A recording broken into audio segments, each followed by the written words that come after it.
Bueno, me acompañan en una pequeña oración. Padre Santo, este atril te pertenece, que la palabra que aquí se diga te honre y que la gloria tuya sea expuesta en toda su magnitud. Pon palabras en mi boca, Señor, y guíame el corazón, la mente, para poder compartir con temor y temblor lo que me has compartido tú a mí. En el nombre de Jesús, amén. Si yo preguntara un número de cédula, ¿qué número me darían? Escogemos a alguien. ¿El tuyo cuál es? Son 7 dígitos, ¿verdad? Bueno, peor. Peor para el ejemplo, pero me sirve más. Mi papá tiene la cédula 134-409, son 6 dígitos. Y siempre me causaba impresión porque pues él fue el cedulado 134.000, de manera que fue hace mucho rato. Él tiene en este momento 86 años. Y así me siento yo con mi correo electrónico. Yo tuve mi correo electrónico hace 22 años. Y muchos de ustedes, seguramente todos ya tienen su correo electrónico desde casi de los 7 años de edad. Entonces, yo pertenezco a una generación antes del Internet. Por eso, me ha costado, como a muchos de los que tenemos canas, ciertos cambios. Y uno de los cambios que más me ha costado es el tema de la verdad, de cuando yo leía algo, cuando llegaba un libro a mis manos, ese libro ya venía filtrado, ¿no es cierto? Había un grupo editorial, había un grupo de revisores, y cuando llegaba ese texto a mis manos, pues ya era un texto que tenía cierto grado de credibilidad, y de hecho yo creía todo lo que estaba escrito, hasta que un día compartí con mis hijos y les confieso aquí delante de mi hijo, tú estás en representación de los otros dos, que les compartí un texto y me devuelven un correo diciendo: papá, tú estás equivocado porque en la página tal dice tal cosa y en esta otra dice tal cosa, o sea que lo que tú estás diciendo no es verdad. Se suponía que yo era el papá que tenía que compartirles a ellos la verdad, y resulta que me estaban compartiendo ellos a mí la poca veracidad que tenía mi texto. Pero confieso que sí, que éramos muy inocentes porque creíamos que todo lo que estaba impreso, que tenía el valor para ser impreso, pues era verdadero. Pero hoy en día no es así. Hoy en día, después de esa lección que aprendí de mis hijos, lo que me he dado cuenta es que nunca como en estos días el engaño ha sido tan fácil y tan difuminado, tan esparcido, es la palabra. Hoy en día las redes sociales permiten que cualquier persona, sin ningún tipo de filtro, publiquen cualquier tipo de cosa, verdadera, falsa, con buena intención, con mala intención. Las fake news famosas, que son las noticias falsas, han hecho temblar gobiernos, han desprestigiado gente honorable, han servido con muchos propósitos, y no siempre, yo diría la totalidad de las veces que sale una noticia falsa, una fake news de estas, se hace con una intención negra, con una intención de daño, con una intención mala. Entonces, pues estamos expuestos definitivamente a un mundo en donde la verdad se volvió algo relativa y donde no podemos creer muchas de las cosas que nosotros estamos viendo con nuestros sentidos. De hecho, si tienes las imágenes voy a pasarles unas imágenes para que ustedes me digan si es verdad o si es mentira lo que les voy a proyectar, ¿de acuerdo? Bueno, ahí ven una, es la primera, está pequeñita, pero tal vez se ve algo. ¿Alguien me quiere describir lo que vemos ahí? Un campo de concentración y unos niños con el traje de pijamas. Si alguien no ha visto la película, se la recomiendo. La otra es, qué pena, el tamaño de las fotografías no nos va a ayudar mucho, pero la otra es también un campo de concentración, madres con sus hijos. La siguiente, el exterminio que se quiso hacer con el pueblo judío, fosas comunes donde había miles y miles de personas. Los muertos que se calculan en ese evento pues son del orden de 3 millones y en total de la guerra pudo haber sido más de 5 millones. La siguiente. el hacinamiento que existía ya en Auschwitz los últimos años, en el año 44, 45. Ok, ¿esto pasó o no pasó? ¿Seguro? ¿Ustedes qué me dirían? Y les voy a leer un texto para que ustedes me digan qué opinan. El Holocausto, esto es el título de un libro, ¿no? La introducción del libro dice: el Holocausto, el intento de la Alemania nazi de aniquilar a los judíos europeos durante la Segunda Guerra Mundial, nunca ocurrió. ¿Les sorprende? ¿Qué les parece? Bueno, esto dice así, así es como la historiadora Deborah Lindstad, una investigadora de la Universidad Emory de los Estados Unidos, describe el principal postulado de aquellos que rechazan la idea de que Alemania nazi haya aniquilado sistemáticamente a los judíos. No me cabía en la cabeza la primera vez que leí esto, porque para mí era un hecho sin discusión. Pero hay un grupo bastante fuerte de personas, cada vez creciente, y mucho más con las redes sociales que acabamos de hablar, que cree que definitivamente no existió el Holocausto, que es una invención, y eso se autodenominan los negacionistas. Los negacionistas se basan básicamente en los siguientes postulados. El primero es que Auschwitz no era un sitio de exterminio. Afirman que los nazis no asesinaron a 6 millones de judíos, que la noción de que hubo cámaras de gas para matar masivamente es un mito, y que las muertes de los judíos en esa época fue el resultado de una guerra, como puede suceder con cualquier otra guerra. Dicen incluso que las cámaras de gas, que están construidas como un testimonio de que sucedieron estas cosas, no eran cámaras de gas, sino que eran sitios donde se hacía simplemente desinfección de las personas que tenían piojos, que transmitían tifo. Hubo una gran epidemia de tifo en ese entonces y eran sitios de desinfección. Otros dicen que se trataba de búnkers donde protegían a la gente.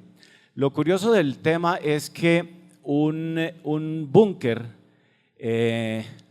no se construye a 1 kilómetro del sitio de reunión. Se supone que si yo estoy reunido, si estoy en un campo de concentración, en un habitáculo, pues si viene un ataque yo debo tener lo más cerca posible ese sitio, ese búnker para resguardarme, pues están a más de 1 kilómetro.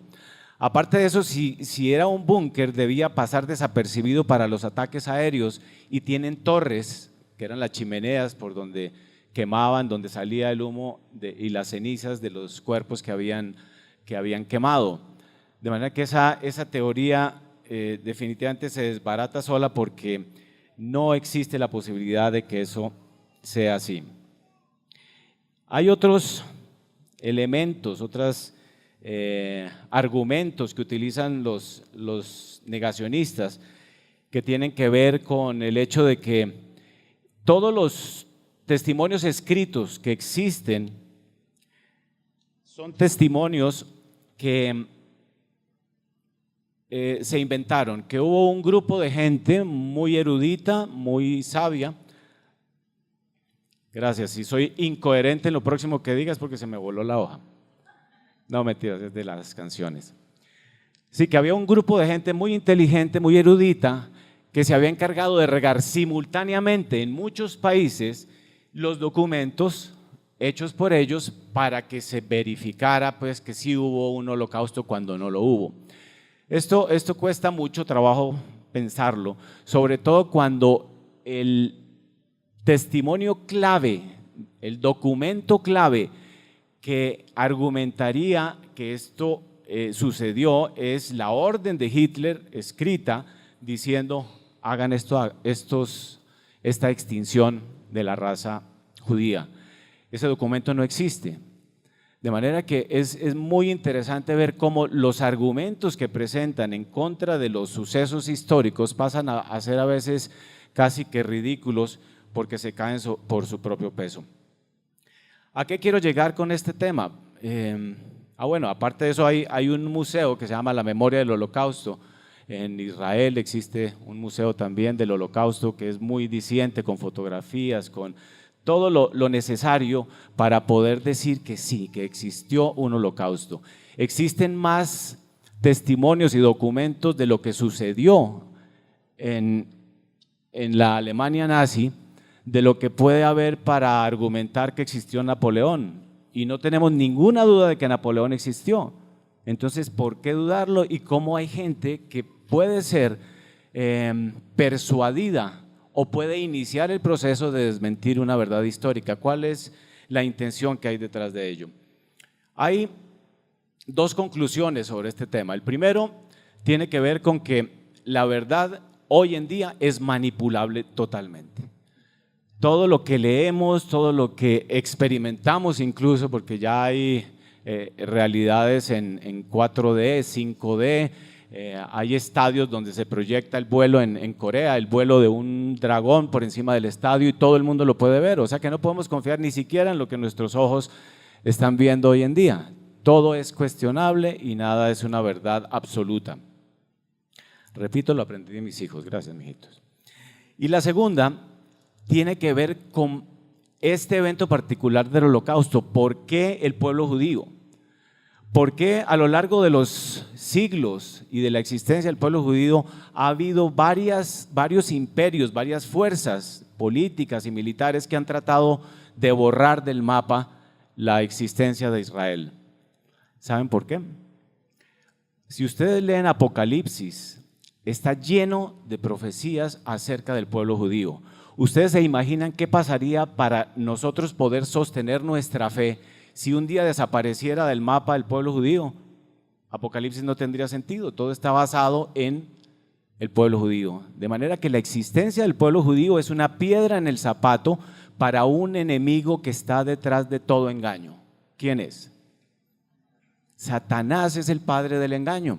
Ahora, hablar de Satanás hoy en día puede sonar, ¿no es cierto? ¿De dónde saca esas cosas tan etéreas, místicas, etcétera? Pues sí existe, la Biblia lo dice en muchísimos capítulos. Satanás es un ser real, es el enemigo de la verdad, de la luz, de la paz, y estamos enfrentándonos a un enemigo al que no solamente no conocemos, sino que negamos. Hoy en día hablar de esos temas parecería que más bien se trata de algo místico, de una persona de escaso conocimiento del mundo, etcétera. Pero les voy a leer algo que dice la palabra de Dios en Efesios 6:12, si me ayudas. Porque no tenemos lucha contra carne ni sangre, sino contra principados, contra potestades, contra los gobernadores de las tinieblas de este siglo, contra huestes espirituales de maldad en las regiones celestes. Estar desapercibido de este tipo de enemigo nos vuelve definitivamente un objetivo de guerra de fácil consecución.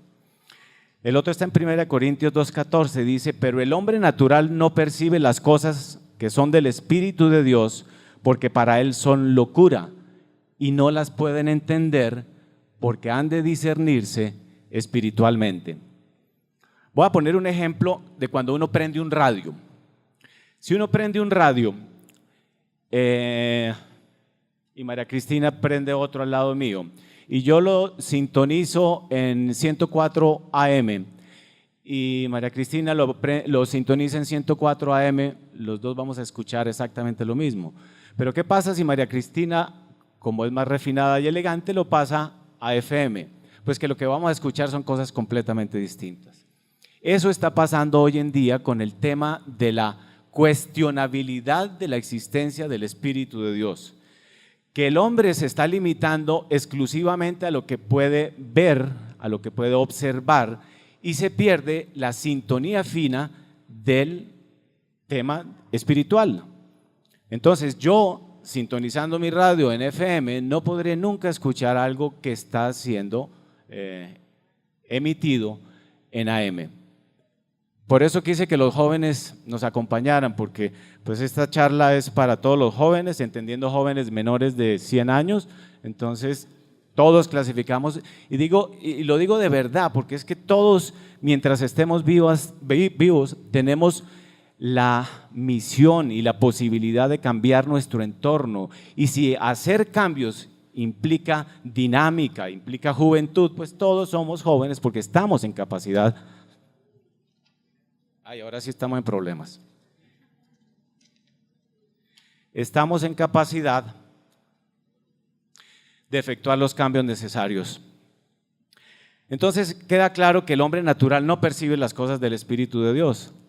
Y el hombre natural sigue postulando sobre cosas que no le corresponden.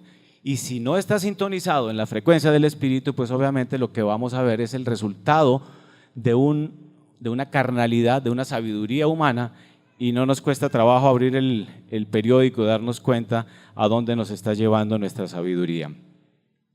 Hay un pensamiento que me ha gustado mucho y lo traje para el tema de hoy y dice así. Es una especie de trabalenguas, pero nos aclara el tema. Dice, no eres lo que piensas que eres. No eres lo que piensas que eres. Ni lo que los demás piensan que eres. No eres ni lo que tú piensas que eres, ni lo que los demás dicen que eres. Lo que piensas, eso eres. La forma en que tú piensas, las verdades o mentiras que tengas en tu mente condicionan la forma como tú ves el mundo y cómo tú actúas frente al mundo. Por eso la relatividad de la verdad se vuelve terriblemente lesiva, porque estamos hablando de que nuestra forma de actuar y de pensar tiene que ver con la forma como estamos percibiendo el mundo. Y si nos llega información que no es fidedigna, estamos deformando nuestra forma de pensar, estamos deformando nuestra forma de actuar y estamos viviendo en algo realmente muy cuestionable y muy etéreo, muy frágil. Ahora miremos en la historia, pasando al tema de qué es lo que ha pasado en el texto bíblico acerca de la verdad.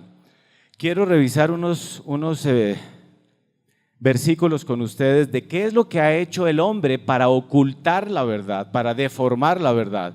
Y vamos a utilizar para eso la misma vida de Jesucristo. ¿Qué es lo que pasó en la época de Jesús para deformar la verdad, para ocultarla? Lo primero está en Juan 13, del 21 al 26.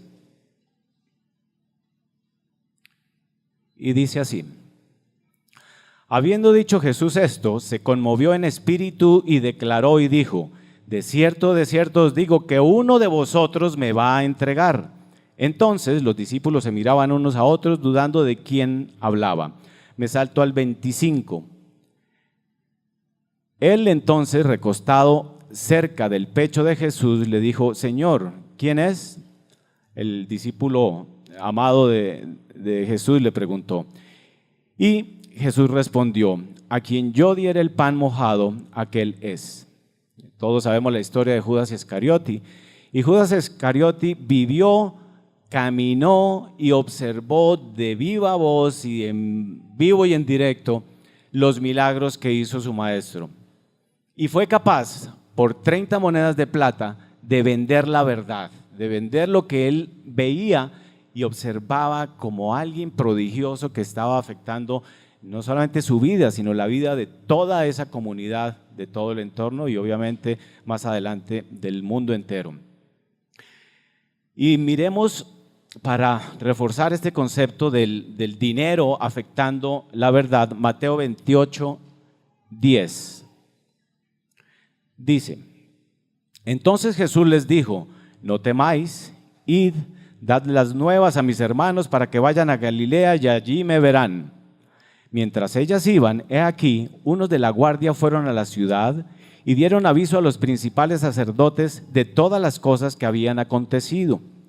Y reunidos con los ancianos y habido consejo, dieron mucho dinero a los soldados, diciendo: decid vosotros, sus discípulos vinieron de noche y lo hurtaron estando nosotros dormidos. Y si esto lo oyera el gobernador, nosotros le persuadiremos y os pondremos a salvo. Y ellos, tomando el dinero, hicieron como se les había instruido. Este dicho se ha divulgado entre los judíos hasta el día de hoy. Miren el tamaño de esta mentira. Los judíos, ¿hasta cuándo han creído esto? Hasta el día de hoy. Desde hace 2000 años, ellos viven en una mentira que fue a la cual se llegó a través de dinero. Le dieron dinero a los soldados que estaban cuidando la tumba de Jesús para que dijeran que sus discípulos habían venido de noche y se habían llevado el cuerpo. Por dinero se está viviendo una gran mentira en el pueblo judío. Pasemos ahora a Juan 12:9. Está claro entonces el poder del dinero para tergiversar la verdad. ¿Y eso será solamente en el Antiguo Testamento o hoy estaremos viendo cómo el dinero también afecta la verdad? ¿Qué opinan? Exactamente igual.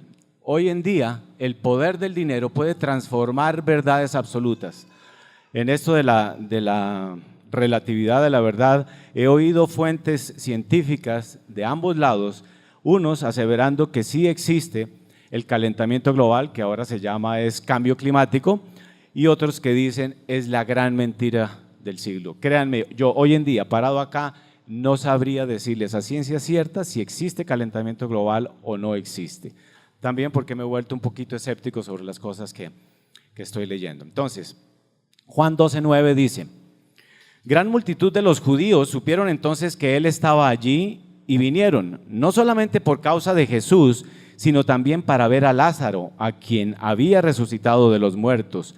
Pero los principales sacerdotes acordaron dar muerte a Lázaro, porque a causa de él muchos de los judíos se apartaban y creían en Jesús. O sea, para esconder la verdad, la humanidad ha sobornado, ha utilizado el poder del dinero.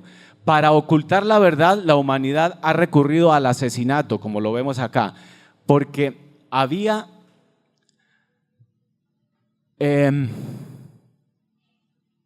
la humanidad vio algo que jamás había visto. Se resucitó a un muerto. Recuerden que Jesús duró 3 días antes de ir a hacer algo por Lázaro, porque el propósito de él era mostrar el poder de Dios sobre la muerte y de anunciarle al mundo que el poder de la muerte lo tenía él. De manera que la muerte y resurrección de Lázaro significaba una lección espiritual monumental. Y los principales de la época decidieron no creer, sino asesinar las evidencias. ¿Será posible que hoy en día también se asesinen evidencias para tapar las verdades?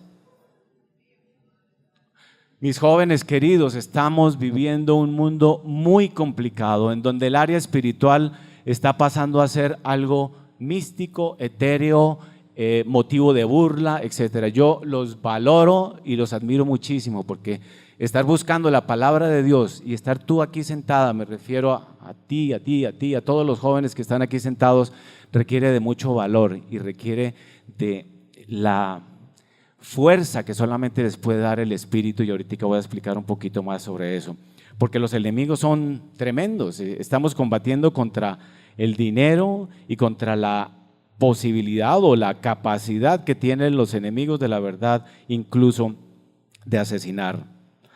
Mateo 27:23, por favor.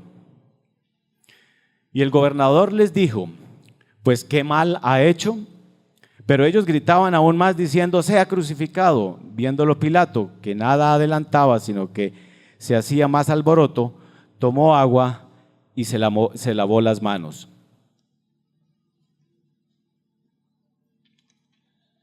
O sea que ni los defensores de la verdad tienen nada que decir cuando la fuerza del mal se levanta en contra de la verdad.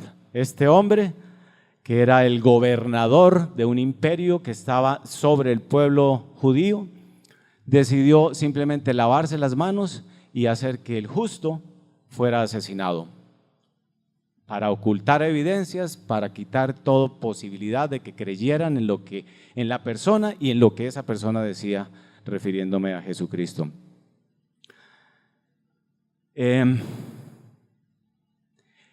¿No les parece increíble pues cómo estas cosas sucedieron hace 2000 años y siguen hoy en día tan vigentes como lo fueron en ese entonces?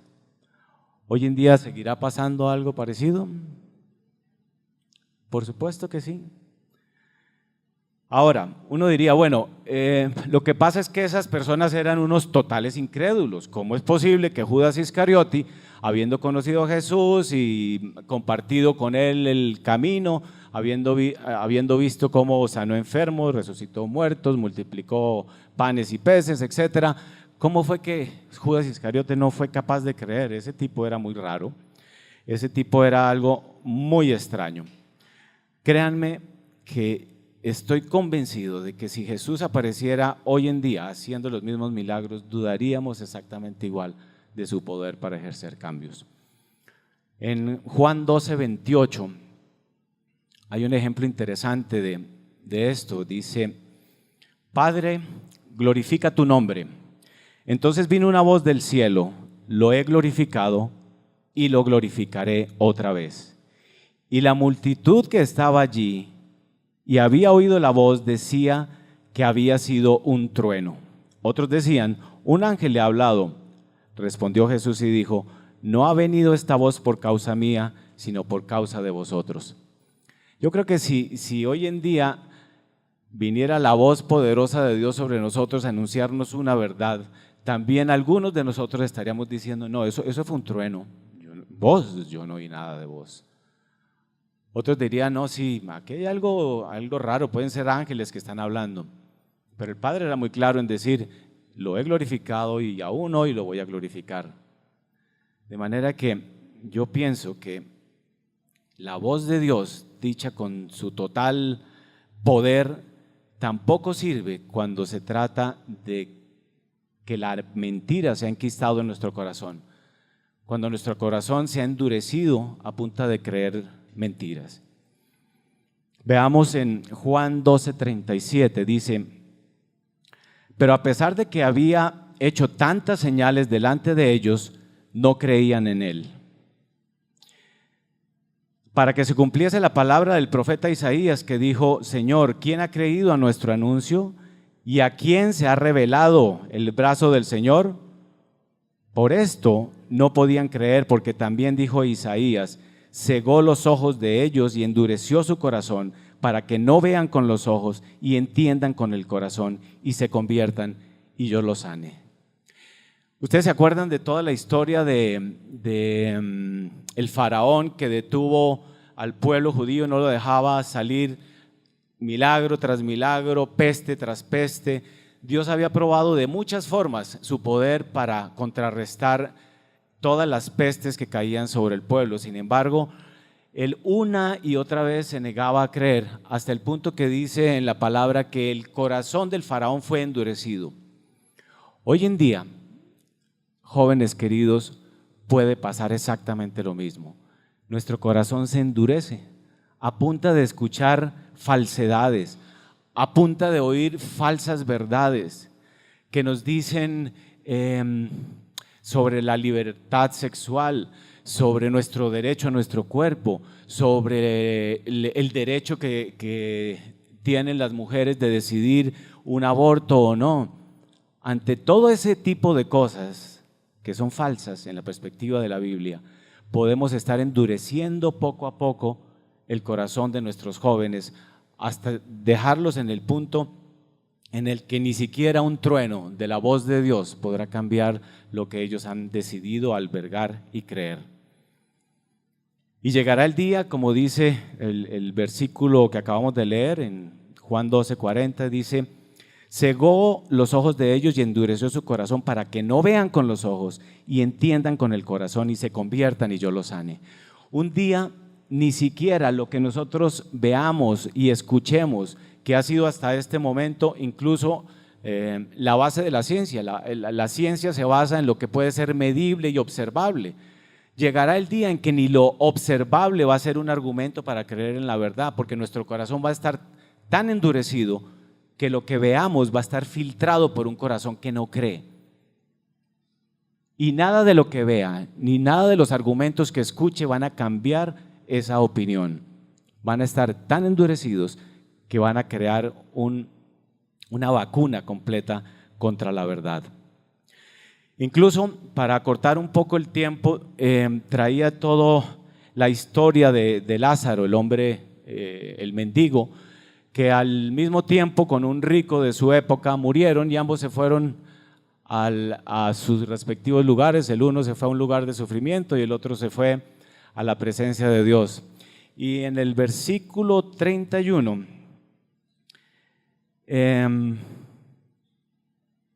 voy a leer desde el 28. Es un ruego que le hace el hombre rico a Abraham. Le dice: porque tengo 5 hermanos para que les testifique, es decir, envía a Lázaro a que les testifique a mis hermanos, tengo 5, a fin de que no vengan ellos también a este lugar de tormento. Y Abraham le dijo a Moisés y a los profetas tienen, óiganlos. Él entonces dijo: no, padre Abraham, pero si algo fuere a ellos de entre los muertos, se arrepentirán. Mas Abraham le dijo: si no oyen a Moisés y a los profetas, tampoco se persuadirán, aunque alguno se levante de los muertos. A tal tamaño podrá llegar el endurecimiento del ser humano cuando se niega a ver la verdad, que incluso si viniera alguien resucitado a confesarles o a darles testimonio de lo que pasa al otro lado de la vida, tampoco se le creería, porque lo que tenemos es ¿qué es lo que está diciendo Abraham que tenemos para conocer la verdad?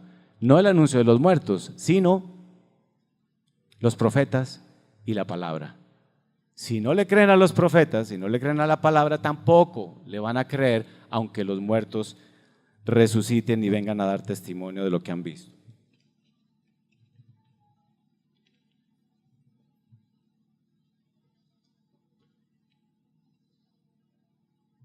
Ahora,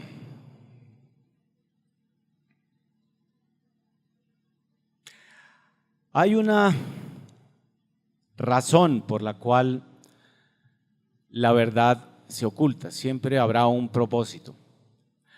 Les voy a hablar de algo que no tiene que ver con los Illuminati, ni con los reptilianos, ni con esas teorías de asonadas mundiales para conquistar el poder, sino de simplemente proclamas que han dicho hombres influyentes. Y uno de ellos es el señor David Rockefeller, que hace algunos años dijo que era necesario cambiar el orden actual en el cual los pueblos elegían sus gobernantes para que existiera un solo gobierno mundial en el cual las personas más poderosas y más inteligentes gobernaran el mundo.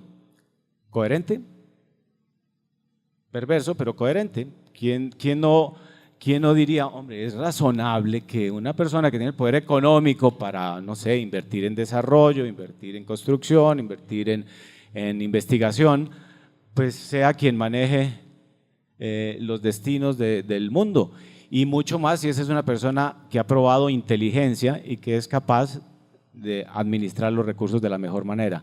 De manera que hay mucha coherencia en la proclama de este señor, pero hay detrás de eso 3 estorbos.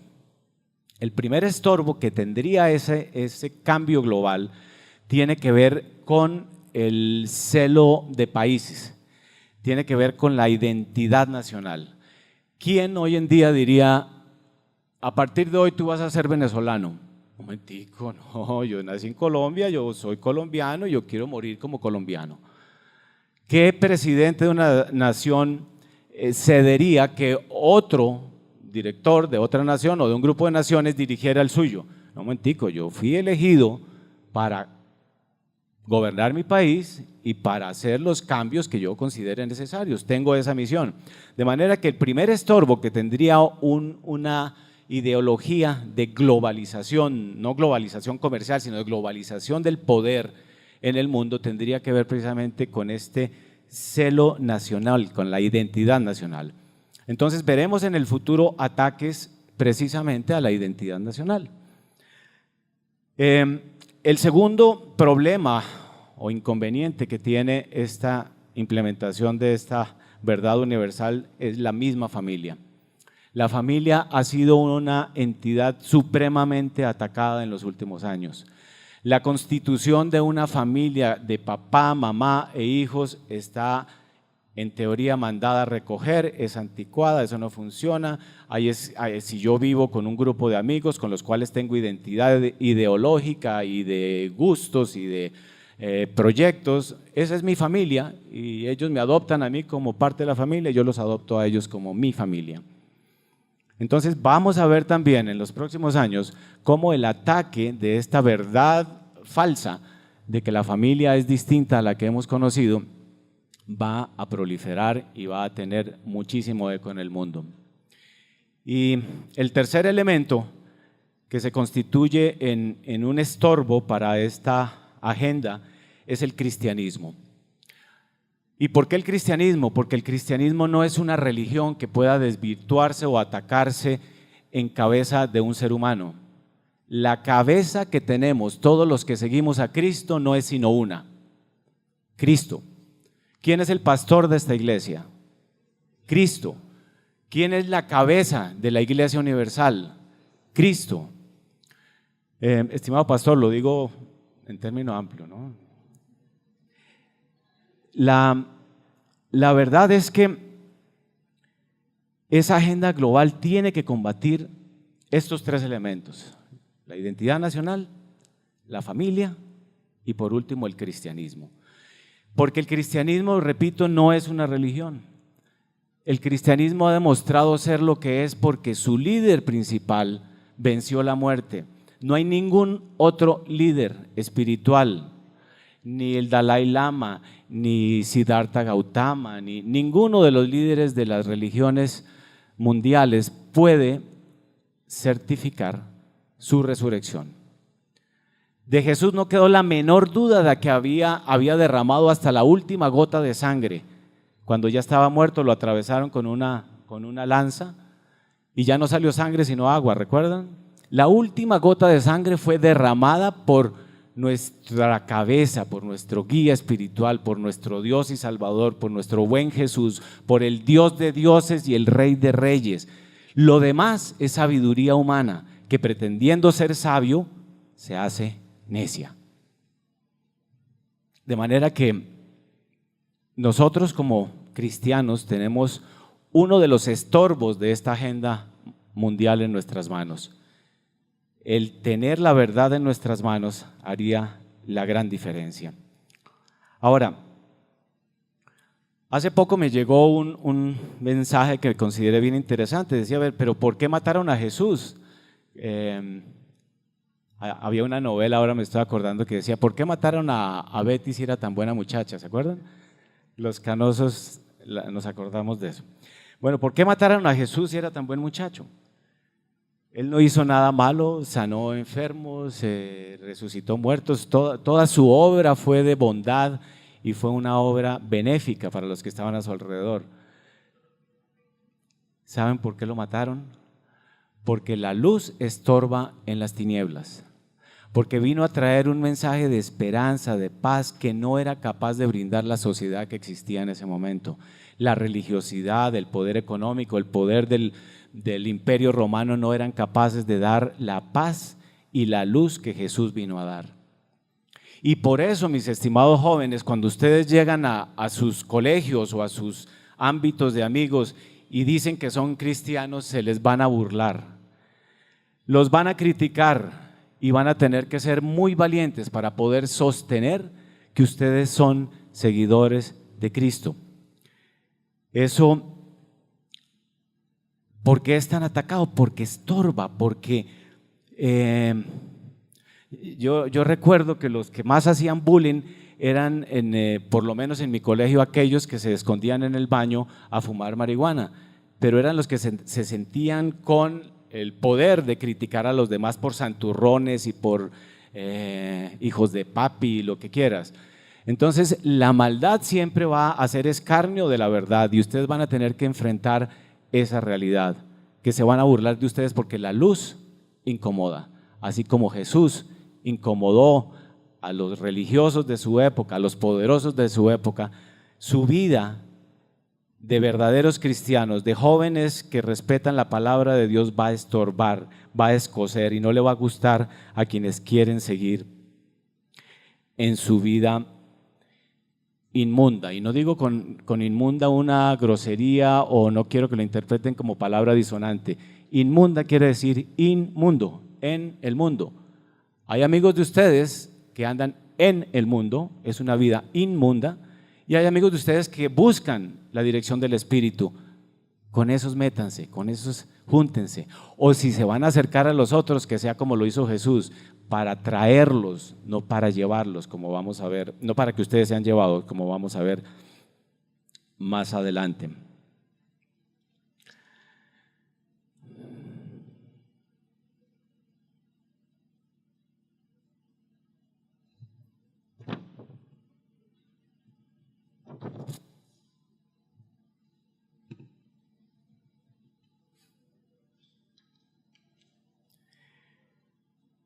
En Romanos 1, del 21 al 152, hay algunos despiertos, me alegra.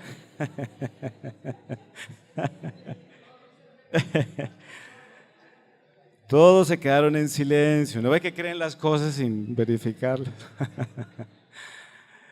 Ok, en Romanos 1, los invito a que en sus casas lean del 21 al 32. No quiero ser tedioso leyendo versículos y versículos, voy a extraer de aquí las cosas que quiero resaltar.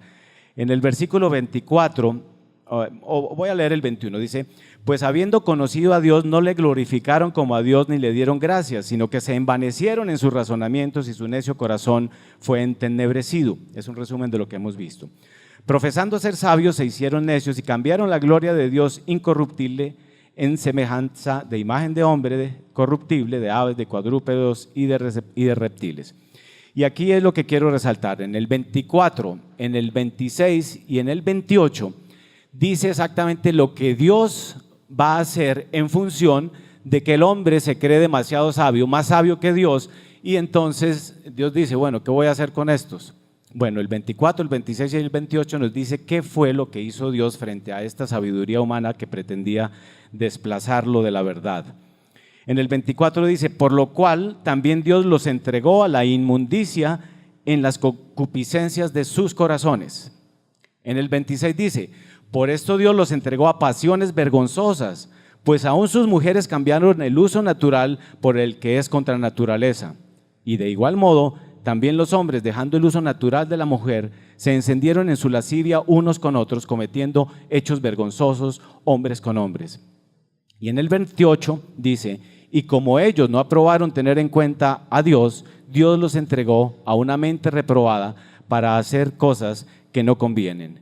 Entonces está clarísimo que Dios, ante nuestra propia sabiduría y nuestra propia versión de la verdad, ha decidido en el 24 entregarnos a la inmundicia en la concupiscencia de nuestro corazón. Entregó nuestro corazón endurecido. En el 26 Dios nos entregó a pasiones vergonzosas con las consecuencias que hemos leído, y en el 28, como no aprobaron tener en cuenta a Dios, Dios los entregó a una mente reprobada. Es clarísimo que Dios no va a contender contra el hombre perpetuamente. Él ha dado las normas y las bases para que el hombre vuelva a Él. Pero si el hombre decide no hacerlo, podemos hacer uso de nuestro libre albedrío. Eso es preciosísimo en nuestro evangelio. Nadie está forzado a seguir a Cristo, pero todos estamos conscientes de que no seguirlo implica tener unas consecuencias. Y en el mismo capítulo, en el versículo 29, dice cuáles son las consecuencias de haber entregado nuestro corazón y nuestro pensamiento a nuestras concupiscencias. En el 29 dice: estando atestado de toda injusticia, fornicación, perversidad, avaricia, maldad, llenos de envidia, homicidios, contiendas, engaños, malignidades, murmuradores, detractores, aborrecedores de Dios, injuriosos, soberbios, altivos, inventores de males, desobedientes a los padres, necios, desleales, sin afecto natural, implacables, sin misericordia. Qué tremenda lista, ¿verdad? Y es una lista en la cual el Señor está mostrando a qué nos entrega y cuáles son los efectos de esa entrega. Ok, ustedes quieren vivir de acuerdo a sus propias leyes, de acuerdo a su propia sabiduría, sepan que se van a enfrentar a la carne por encima del espíritu. Y los frutos de la carne, pues hay varias listas en la Biblia. Aquí hay una muy interesante porque habla de desobediencia a los padres, de injusticia, de detractores, aborrecedores de Dios. Y Romanos es tremendo, es un libro maravilloso porque después de esta lista, en el siguiente capítulo está diciendo, y ustedes que juzgan a los demás porque hacen esas cosas, cuidado, porque ustedes están siendo víctimas de lo mismo que están juzgando a los demás. El no tener la verdad nos pone en un estado de indefensión total. Ahora, ¿cuál sería la solución? Ya para ir redondeando la solución.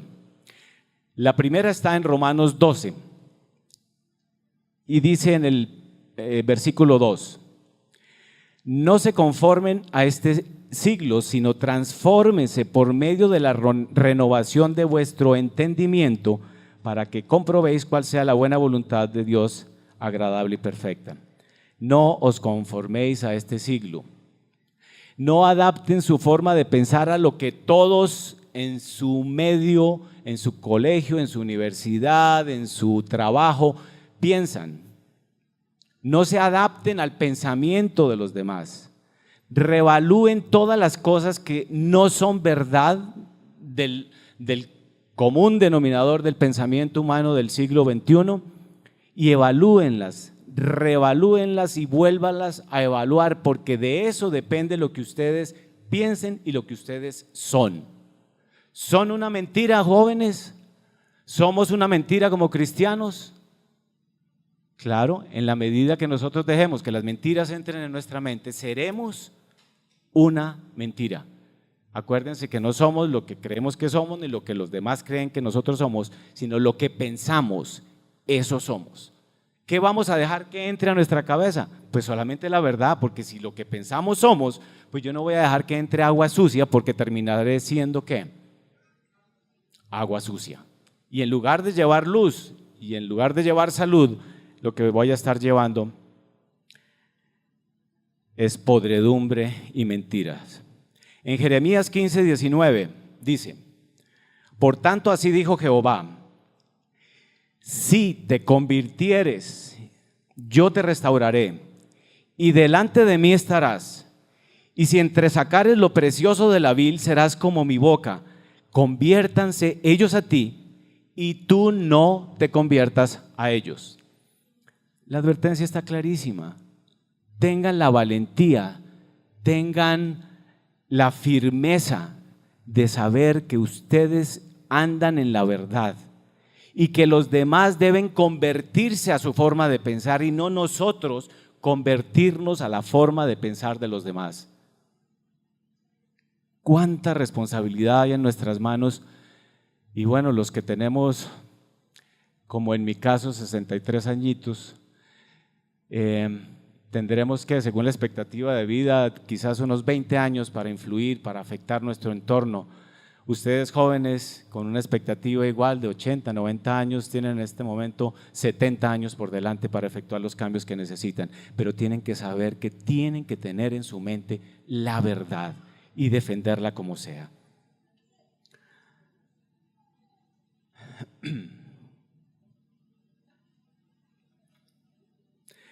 Salmo 119, 9.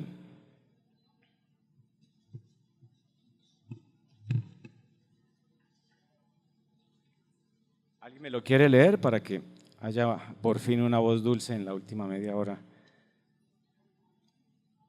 ¿Alguien quiere leerlo?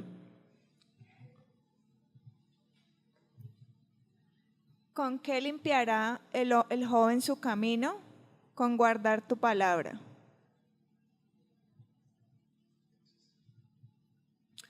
La instrucción está cortica, sencillísima. ¿Usted quiere limpiar su cabeza de mentiras? ¿Con qué se limpiará? Con la palabra, no lo digo yo. Incluso no lo dice el Salmo 119, lo dice el mismo Dios. ¿Con qué cuidará, sanará, corregirá el hombre su camino, el joven incluso su camino, con guardar la palabra. En el versículo 10 dice: con todo mi corazón te he buscado, no me dejes desviarme de tus mandamientos. En mi corazón he guardado tus dichos para no pecar contra ti. Bendito tú, oh Jehová, enséñame tus estatutos. Sencillísimo, ¿verdad? En mi corazón he guardado tus dichos para no pecar contra ti. Ahora, ¿cómo llegan al corazón los dichos de Dios? A través del estudio, la memorización, el discernimiento y la apropiación de la verdad de la palabra de Dios en mi vida. No existe otra forma. ¿Con qué van a limpiar ustedes, jóvenes, su camino? Nosotros, jóvenes, nuestro camino, ¿cómo lo vamos a limpiar? Única y exclusivamente con la palabra de Dios.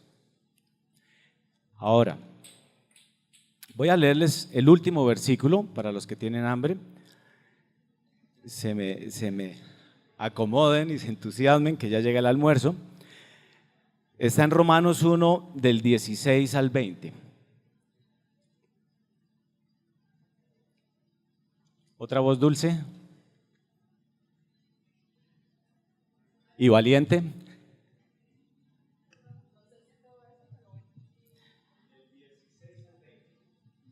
Porque no me avergüenzo del Evangelio, porque es poder de Dios para salvación a todo aquel que cree, al judío primeramente y también al griego.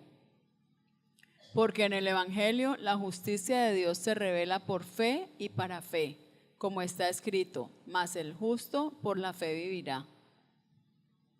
Porque la ira de Dios se revela desde el cielo contra toda impiedad e injusticia de los hombres que detienen con injusticia la verdad. Porque lo que de Dios se conoce les es manifiesto, pues Dios se lo manifestó. Porque las cosas invisibles de Él, su eterno poder y deidad, se hacen claramente visibles desde la creación del mundo, siendo entendidas por medio de las cosas hechas, de modo que no tienen excusa. Voy a comenzar el análisis de este segmento de abajo hacia arriba. Porque las cosas invisibles de Él, su eterno poder y deidad, se hacen claramente visibles desde la creación del mundo, siendo entendidas por medio de las cosas hechas, de modo que no tienen excusa. En la perspectiva de Dios, Él ha hablado, susurrado, gritado de todas las maneras posibles a través de la creación. ¿Desde cuándo? Desde la creación misma del mundo. Hoy en día, la naturaleza, la armonía, la perfección, la belleza que existe en su creación, habla de Él como creador y ha sido revelado desde el inicio de los tiempos. De manera que no hay excusa. No hay excusa para ocultar una verdad que se presenta frente a nosotros. Ahora, yo entiendo la posición científica en la cual tiene que haber algo medible, tiene que haber algo evaluable.